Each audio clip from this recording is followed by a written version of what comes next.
Ok, check, check, check, check. Bonjour. On m'a proposé tout à l'heure de faire un live dimanche sur la présence et tout de suite j'ai ressenti du stress. Mais attends, mais comment ça, Thomas? Pourquoi t'es stressé sachant que t'enseignes ça, tu travailles sur ça tous les jours, etc. C'est pas normal, c'est bizarre. Alors en fait, c'est un des problèmes pour lesquels les personnes ne sont pas présentes dans leur vie et sont pas capables de goûter à cette paix intérieure. C'est parce qu'on pense que la vie n'est pas infinie. On pense que dans la vie, on va régler le problème une fois et on n'aura plus jamais ce problème ever.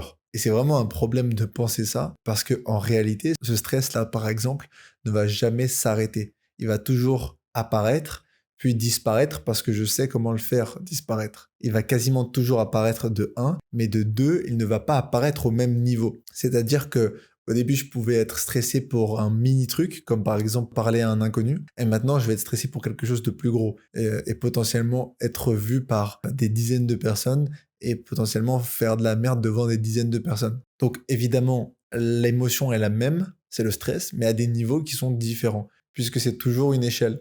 Et dans quelques mois, probablement que je ne ressentirai plus aucun stress à l'idée de parler devant une dizaine de personnes, mais je serai stressé à l'idée de parler devant une centaine de personnes. Si ça arrive, et je serai très content que ça arrive.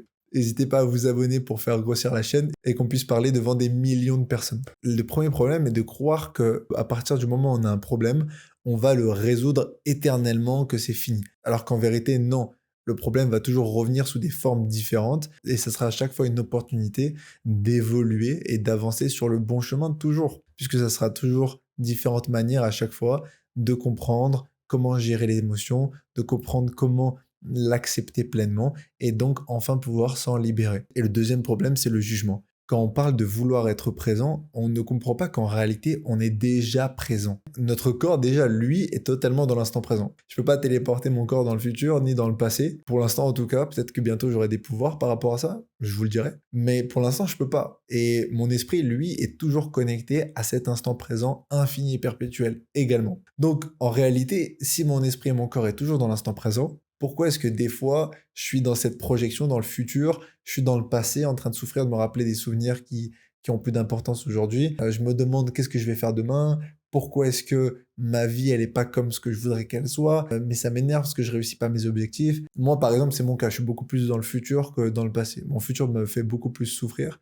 que le passé. Mais alors du coup, si mon esprit et mon corps est dans le présent, qu'est-ce qui reste qui est pas dans le présent? Je vous laisse quelques secondes pour réfléchir de votre côté et trouver la solution. Le premier et dernier rempart à la présence, c'est donc le mental. Donc de premier abord, on pourrait voir le mental comme un problème. Mais en réalité, si on le voit comme un problème, déjà, c'est dommage, puisque ça nous sert dans beaucoup de situations. Et la deuxième chose, c'est que si on le voit comme un problème, on va y résister. On va rentrer en confrontation avec le mental, et c'est la pire chose à faire, parce que peu importe ce à quoi on résiste, cela va persister. C'est comme une douleur. Si par exemple, pendant que je médite, j'ai une douleur à la jambe et j'ai grave envie de bouger, je suis en train de résister à cette douleur. J'ai pas envie qu'elle soit là, c'est désagréable. Je me dis que si elle était pas là, je pourrais passer un bon moment, méditer dans le calme, mais elle est là, cette douleur. Mais en réalité, là, le fait que je résiste à cette douleur, ça ne fait que lui donner plus de force. Donc la solution, c'est de ne pas résister.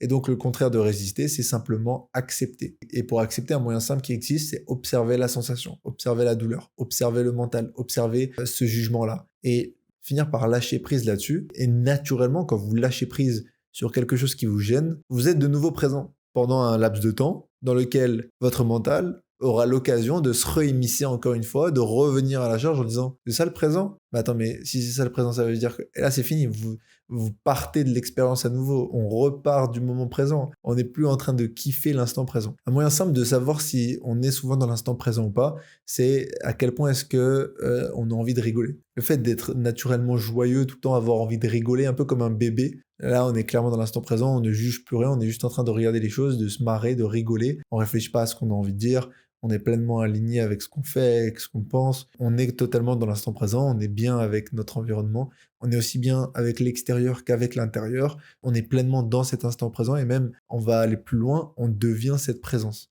À partir du moment où le mental disparaît, on devient cette présence, on fusionne avec la présence. Puisque en réalité, c'est ce qu'on est à la base. On est simplement cette présence. Mais ce qui nous empêche de l'être tout le temps, c'est que notre mental veut contrôler. Il veut savoir c'est quoi cette présence, comment on fait pour être présent. Mais c'est pas normal si je suis pas présent et comment est-ce que je peux plus être présent qu'un autre? Tous ces jugements, ces comparaisons, ces blâmes, Tout ça, c'est ce qui nous empêche d'être pleinement présent. Et présent, c'est aussi un synonyme pour dire heureux, tout simplement. Pleinement présent, pleinement heureux, pleinement dans la joie, la bonne humeur, la bonne vibe, la cachaça. Donc 2 idées dans cette vidéo. C'est la première, si vous êtes confronté à du stress et que vous faites un travail sur vous, ne vous jugez pas. Vous êtes toujours en train d'évoluer et ce stress-là, cette émotion négative-là, voyez ça vraiment comme une opportunité pour évoluer, comme un challenge pour avancer et affronter des choses qui sont de plus en plus difficiles à accepter, difficiles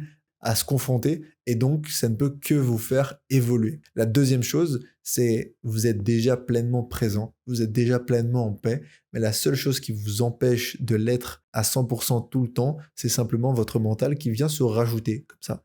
Il vient, hop, on l'a pas invité, mais il vient. C'est ce pote qu'on aime bien, mais qui ramène toujours un plus 1 à la soirée, qu'on connaît pas, et qu'on n'aime pas, qui fait n'importe quoi, qui enlève pas ses chaussures à l'entrée, qui salit tout, qui se lave pas les mains, qui se sert quand il veut, comme il veut. C'est lui le mental. On peut rien y faire, il est à la soirée, on l'accepte. Et on va essayer de trouver un moyen de s'amuser avec lui, malgré tout ce qu'on peut lui reprocher. Puisqu'on peut pas le virer, on l'accepte, et ça fait partie de l'expérience. À partir du moment où on l'accepte, bah, tout de suite on le voit beaucoup moins, il va être beaucoup plus discret, jusqu'à finir par partir de lui-même, puisque naturellement, vous allez toujours vouloir aller vers plus de présence. Et à force de goûter à cette présence tout le temps, tout le temps, tout le temps, tout le temps, vous allez vous dire, ok, mais en vrai, ça c'est le mental, c'est lourd, c'est chiant, c'est nul. Ça c'est la présence, c'est agréable, c'est bien, je me sens bien pleinement. Qu'est-ce que j'ai envie de cultiver plus dans mon quotidien? À chaque fois que vous allez avoir l'occasion, vous allez aller plus dans la direction du présent, pour laisser de plus en plus, de plus en plus, de plus en plus le mental de côté. Et évidemment, il y a des peurs qui sont en nous, qui sont beaucoup plus difficiles à mettre sur le côté, à mettre sous le tapis, entre guillemets, et que le mental va continuer de nous renvoyer tout le temps, tout le temps, tout le temps. Par exemple, moi, en ce moment, j'ai totalement envie d'être le plus présent possible, mais il y a une peur qui ressurgit beaucoup, c'est ok, mais si tu es présent totalement, tu acceptes de plus avoir de mental, qu'est-ce qui va se passer? Qu'est-ce que tu vas faire de ta vie? Peut-être que tu vas rester 10 ans comme ça sans mental, juste pleinement dans l'instant présent, à peut-être un peu kiffer, rigoler très bien.